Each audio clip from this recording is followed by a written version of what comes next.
in Sundasia has been fighting to keep the plane's nose from pitching downwards.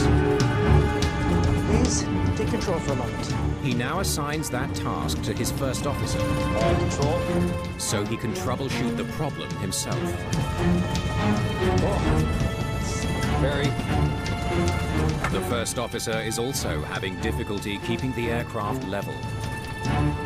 There was a wide variety of problems that they had to sort out. And the first thing was, what's common between all of these failures? Because that's how you start to sort through the problems.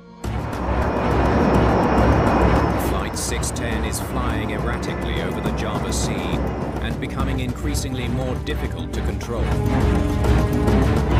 The lives of everyone on board now depend on the pilots figuring out the problem and getting the plane to the ground safely. Line 610, no reliable altitude information. All instruments disagree. Roger, line 610, no restrictions.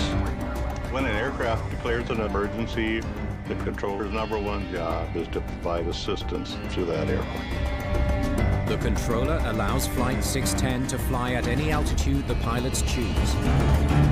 Please clear 3,000 above and below traffic. Okay, will do. What Altitude would you like? It's diving. It's diving. It's okay. Flight 610 is now speeding towards the sea, and the pilots are out of options. Terrain. Oh, up.